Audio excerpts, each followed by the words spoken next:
함께 보신 본문으로 누가 스스로 말하는 자인가? 누가 스스로 말하는 자인가? 어제 새벽에 예수님의 동생들은 예수님을 막 재촉했죠. 이름을 세상에 드러내라. 왜 이런 데서 이러고 계시느냐? 당신이 행하시는 이 일들을 여기 갈릴리 촌구석만 아니라 예루살렘에 올라가서 특별히 명절 많은 사람들이 모이는 곳에서 행하소서. 그래야 당신을 더 드러내지 않겠냐. 이 동생들조차도 예수님을 온전히 믿지를 않았던 것이고, 그리고 동생들의 가치관조차도 여전히 이 헛된 세상의 영광을 가지고 올 메시아를 기대했던 것이죠. 예수님은 그런 동생들의 요구, 헛된 영광을 구하라라고 하는 것을 거절하셨고, 나의 때, 곧 요한복음에서의 때는 십자가의 때, 예수님은 묵묵히 그 십자가의 때를 맞추고 있었죠. 예수님은 초막절이 아니라 유월절에 돌아가실 그 모든 계획으로 이 땅에 오셨기 때문에 아마 유월절, 다음 유월절쯤 될 것입니다.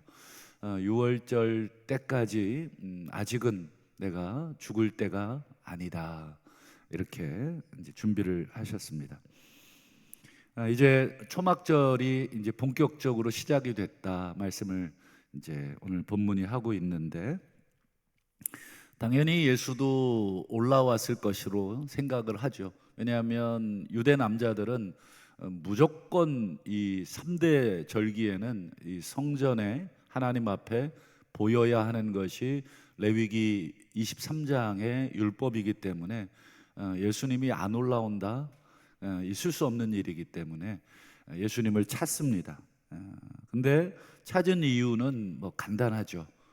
예수님을 또 책 잡으려고, 예수님이 무슨 말 하나, 무슨 행동 하나, 또 안식일에 우리들이 하지 말라고 하는 그 행동들 이렇게 하나하나, 그래서 자신들이 세워놓은 기준으로 예수님을 올가매기 위해서 예수님을 찾고 있는 것이고, 궁극적으로는 이제 예수님을 이제 죽이려고 여러 개의 구실들을 지금 차곡차곡 이 증거들을 채집하고 있다고도 할 수 있겠습니다. 이번 명절에는 올라가지 않겠다, 이렇게 동생들에게 말하고 너희들은 올라가라. 그러고는 예수님이 혼자서 은밀히 조용히 올라가죠. 아마 여럿이 무리를 지어 올라가면 아마 또 예수님이 드러나게 되셨을 거니까 아마 은밀히 올라가셨습니다. 그리고는 명절 중간쯤, 초막절은 보통 8일을 지키니까 명절 중간쯤이면 한 4일쯤 되겠죠. 한 4일쯤 예수님이 모습을 드러내시는데, 이번에는 어떤 이적을 행하거나 사람들의 이목을 끌만한 어떤 놀라운 표적을 행하면서 드러내시지를 않고, 성전에서 모여드는 사람들을 가르치시는 정도로 모습을 드러냅니다. 여기서부터 이제 문제가 발단이 됩니다. 그냥 가만 계셨으면, 좀 우스갯말로 아무 일도 하지 않으면, 아무 말도 하지 않으면 아무 일도 일어나지 않는데, 예수님도 아무 말씀도 안 하셨으면 그냥 조용히 개인적으로 이 명절을 보내고 고향으로 가셨으면 별 문제가 나지 않았을 텐데, 이 가르치시기 시작하는 것, 예수님의 가르침은 어떻습니까? 필연적으로 유대인들의 반대를 불러일으키게 돼 있습니다. 왜냐? 그 당시에 서기관, 또 바리새인, 또 이런 유대인들이 하나님의 말씀을 가르쳤기 때문에. 그런데 예수님의 가르침은 어떻습니까? 그들의 가르침과 결이 다르죠. 결이 다르다는 건 뭐 약간의 색깔이 다른 정도가 아니라 아예 다른 것입니다. 똑같은 성경을 놓고 가르치는데 유대인들이 가르치는 것과 예수님이 가르치시는 것은 완전히 뭐 방향이 다르다 그래야 되나요? 뜻이 다르다 그래야 되나요? 그동안 유대인들로부터 배웠던, 유대 랍비들로부터 배웠던 그 말씀과는 사뭇 다른 그러한 말씀들이기 때문에 필연적으로 유대인들의 반대에 부딪힐 수밖에 없는 것이. 그렇다고 예수님이 유대인들의 가르침에 동조해서 가르칠 수 있으셨느냐?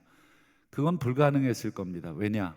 하나님의 뜻이 아닌 것들을 너무 많이 가르쳤기 때문에 예수님이 유대인들 비위 맞춘다고 그들의 가르침에 뭐 동조해 주시거나 이러지는 않으셨죠.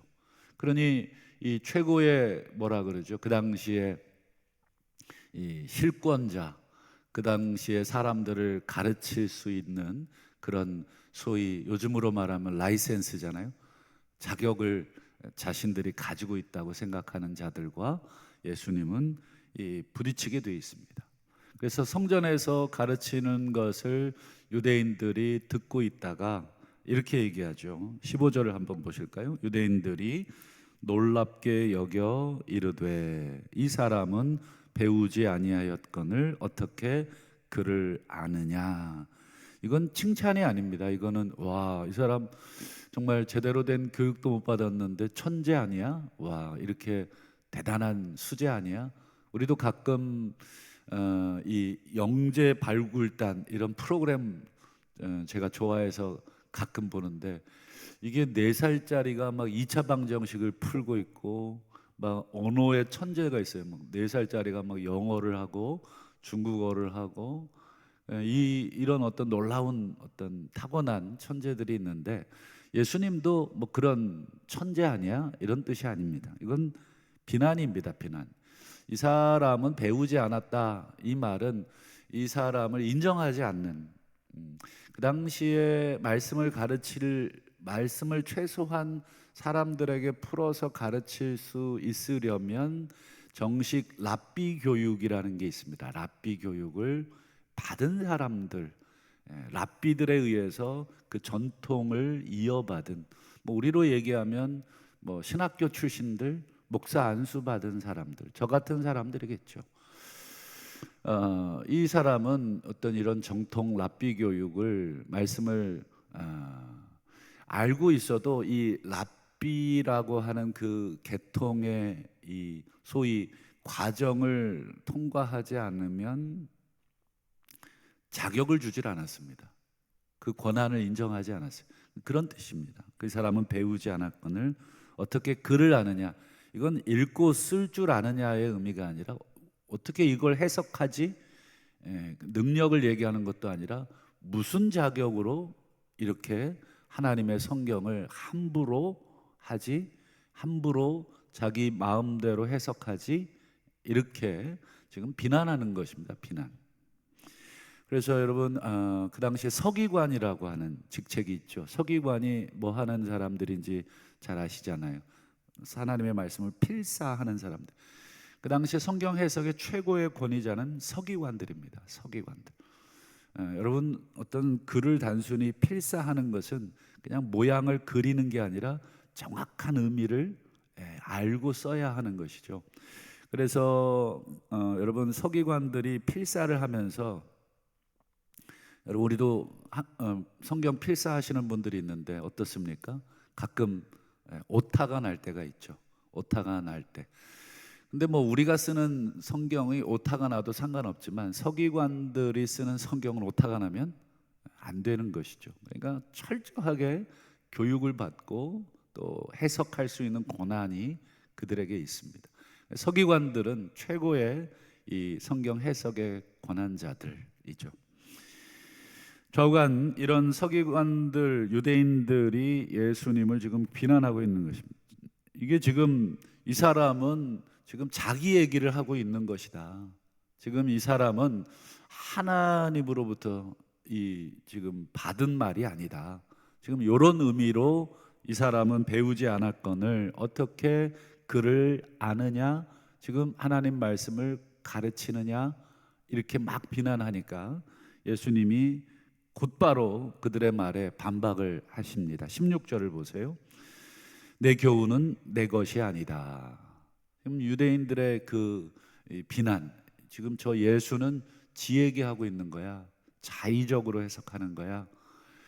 그 이유는 빤합니다. 자기들의 가르침과 반대가 되니까 그렇습니다. 이게 참 난감하죠. 그런다고 예수님이 뭐 일개 촌뜨기 어떤 무명의 아무도 인정하지 않는 그런 분이셨는가? 아니었죠. 예수님은 이적을 행하시고 기적을 행하시고 표적을 행하심으로 수많은 사람들이 이는 세상에 오실 그 메시아 아니냐, 이렇게 생각하는 분이었기 때문에 자신들의 해석과 정반대가 되는 해석을 막 얘기하시니까 이 속에서 천불이 올라오는 것입니다. 저놈을 죽여야 되겠다. 이게 인간의 악랄한 본성입니다. 여러분, 내 의견에 누가 진리도 아닌 내 의견인데 내 의견에 반대해도 여러분 속에서 천불이 나지 않아요?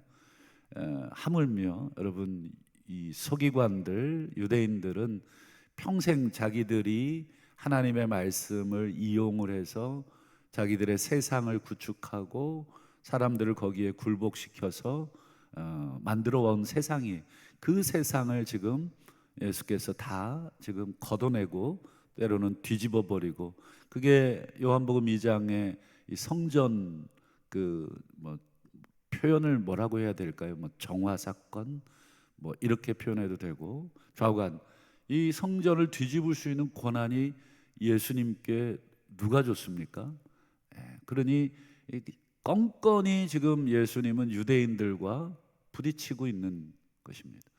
둘 중에 하나는 죽어야 됩니다. 예수님이 죽으시겠지만 좌우간, 그리고는 곧바로 예수님이 유대인들이 반박할 틈을 주지 않고 유대인들을 오히려 이제 역공합니다. 역으로 공격을 하십니다. 한번 보실까요? 17절. 이건 굉장히 우회적인 공격이신데요, 사람이 하나님의 뜻을 행하려 하면 이 교훈, 지금 예수님이 말씀하시는 이 가르침이 하나님으로부터 왔는지 아니면 스스로 말한 것인지 분별할 수 있을 것이다. 이걸 뒤집어서 읽으면 조금 더 이해하기 좋습니다. 내가 지금 말한 게 하나님으로부터 온 것인지 아니면 내 스스로 말하는 것인지를 알려고 하면 그 사람의 중심에 뭐가 있는지 그거 보면 알 수 있다. 이 말은 이 유대인들을 이제 우회적으로 비난하시는 것인데, 이런 뜻이죠. 유대인들 또는 서기관들, 너희들 안에는 하나님의 뜻을 행하려는 마음이 조금도 없으니 내가 가르치는 이 말이, 내가 가르치는 이 교훈이 하나님으로부터 왔다고 느껴지지 않는 것이다. 이런 뜻이 되는 것입니다. 내 말을 듣고 이거는 예수가 스스로 한 말, 자기를 드러내려고 자랑하는 말이야, 이렇게 생각이 된다면 너희 스스로가, 너희는 하나님의 뜻을 행할 마음이 조금도 없다는 것을 증명하고 있는 것이다. 굉장한 공격이죠. 너희 안에는 하나님의 뜻을 행하고자 하는 마음도 없고 열망도 없고 노력도 없는 놈들이다. 너희들은 겉으로는 하나님의 말씀을 가르친다고 하고 있지만 실제적으로는 너희들의 영광을 지금 구하고 있다. 말씀을 무기로 어떻게 하고 있냐면 유대인들은 자기들의 영광을 구하면서 살고 있다. 굉장히 참 뭐라 그럴까요? 무서운 말씀을 이렇게 하고 있는 것이죠. 실제로 그랬습니다. 유대인들은 하나님의 뜻대로 살고자 하는 마음이 전혀 없어요. 그냥 종교 생활을 하는 것입니다. 이미 자기들의 세상이죠. 우리 한국 사회는 종교와 정치가 분리되어 있는 사회잖아요. 유대 사회는 어떻습니까? 정교 일치 사회입니다. 종교가 곧 정치고 정치가 곧 종교고, 정치라는 것은 결국 권력입니다. 그러니까 종교 권력은 정치 권력, 세상 권력입니다. 그러니까 유대인들이 성전을 장악했다는 것은 이미 이 나라 전체의 통치권을 가지고 있다. 그래서 우리나라 국회에 해당되는 사내들인이 여러분 다 종교인들입니다. 제사장들, 뭐 서기관들 전부 다 최고의 권력자들이 전부 종교인들입니다. 그들은 이미 종교 하나님의 이름을 망령되이 지금 사용해서 자기들의 세상을 견고히 하는 장사꾼, 더 나아가서는 권력을 사유하는, 늘 말씀드리지만 여러분, 성경 그 당시는 우리나라는 흔히 우스갯말로 뭐 검찰 공화국이라고 우리 막 흔히 막 얘기하는 경우가 있잖아요. 왜 그렇습니까? 법을 가지고 있으니까, 법을 해석할 라이센스를 그들에게 줬으니까. 그래서 뭐 사법고시 패스한 사람들에게 이 법전을 맡겼잖아요. 이 법이 무엇입니까? 나라를 다스리는 근간이 되는 것이잖아요. 이것을 그들의 손에 줬으니 이걸 가지고 다 정죄할 수 있는 것입니다. 그래서 이걸 이렇게도 해석하고 저렇게도 해석해서 전부 다 정죄할 수 있는 권한, 그리고 막강한 권한을 검찰, 판사 뭐 이런 분들에게 사실 줬으니, 여러분 대통령인들 무서워하겠습니까? 뭐 5년짜리 대통령을 무서워하겠습니까? 자기들이 얼마든지 요리할 수 있고, 얼마든지 캐비넷에 보면 모든 정치인들의 파일들을 다 가지고 있는데 언제든지 꺼내서 그들을 목 조을 수 있는데, 너 까불면 고소당해, 너 까불면 기소당해, 이렇게 윽박지를 수 있는 힘. 여러분, 우리나라 이 일개 공무원, 검찰 공무원들도 그렇게 할 수 있는데, 정교 일치된 그 사회에서의 이 성경에 대한 해석의 권위는 엄청난 것이죠. 여러분, 목사의 성경 해석은 절대적인 것이 아닙니다. 여러분, 제가 하는 해석이 절대적이라고 생각하는 순간 저는 왕이 되는 것입니다. 저도 우리 성도님들과 똑같이 한 사람의 해석자로서 하나님의 말씀을 해석할 뿐이고, 제가 연구하고 제가 해석한 것을 나누는 것입니다.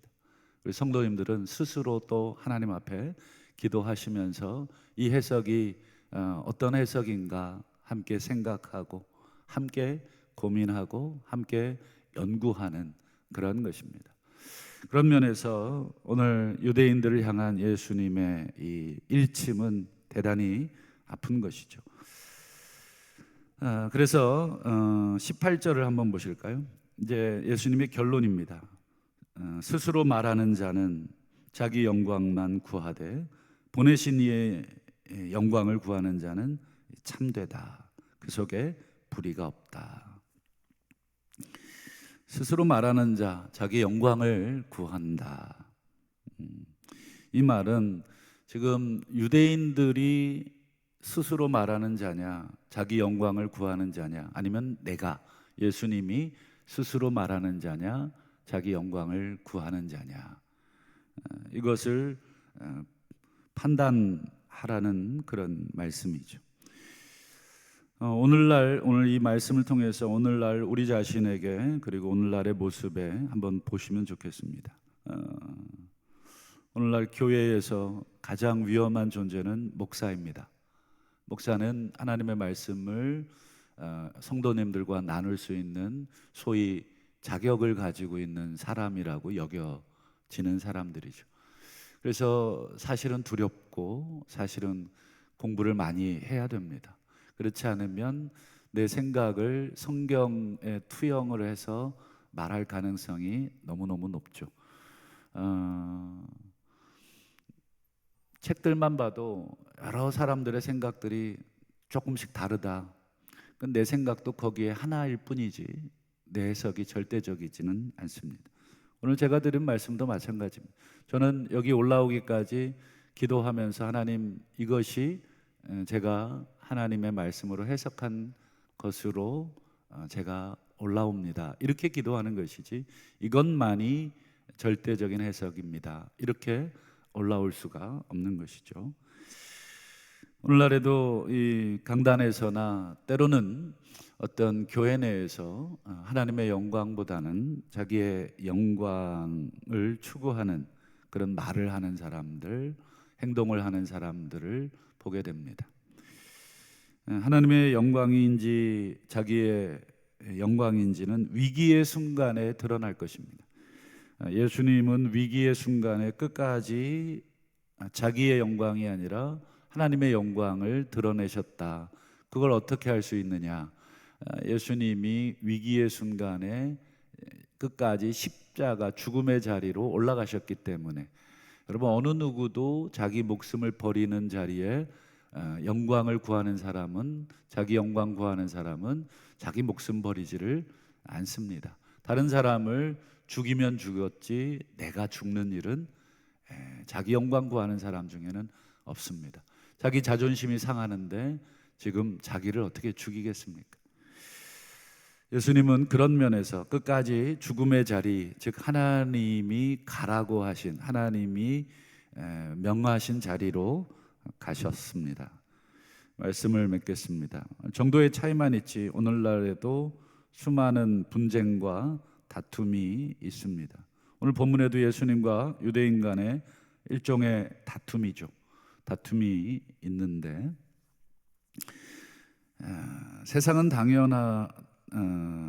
당연하지만 교회 안에도 성도들 간에도 왜 분쟁과 다툼이 있을까? 세상은 자기 영광을 구하는 그런 곳이니까 서로 어떻게든지 싸워야 되고 어떻게든지 간에 저 사람을 내가 올라가지 못한다면 저 사람을 끌어내려서라도 내가 한 발짝 더 앞서려고 하는 곳이 세상인데, 교회는 왜 그렇게 하고 있느냐? 교회만은 그렇지 않아야 되는데 왜 교회가 자꾸 그러느냐? 교회도 오늘 예수님의 제자 동생들처럼, 그리고 오늘 유대인들처럼 자기 영광 구하고 있기 때문에 그렇습니다. 그래서 사도 바울이 갈라디아서 5장 24절과 26절에 이런 말씀을 하시죠. 예수의 사람들, 그리스도 예수의 사람들, 예수를 따르는 사람들은 육체와 함께 정욕과 탐심을 십자가에 못 박았다. 여러분, 정욕과 탐심은 26절에 보면 헛된 영광이라고 표현을 또 바꿔서 하고 있죠. 자꾸 자기 영광, 자기 이름, 자기 자존심을 자꾸 구하니까 다른 사람을 이겨야 되는 거예요. 다른 사람과 논쟁에서 양보라는 게 없어요. 그러냐고, 뭐 그러면 그렇게 하자고. 자기 뜻이 관철이 안 되면 화를 내죠. 자기 뜻이 이루어지지 않으면 분노하고 투기하고 서로 싸우죠. 그게 26절입니다. 헛된 영광을 구하기 때문에 서로 노엽게 하고 서로 싸우고, 그게 사실 오늘 우리들의 또 모습이라고 하는 것을 보여주고, 동생들의 모습, 또 최고 종교 지도자들의 모습입니다. 바라기는 우리 안에 다시금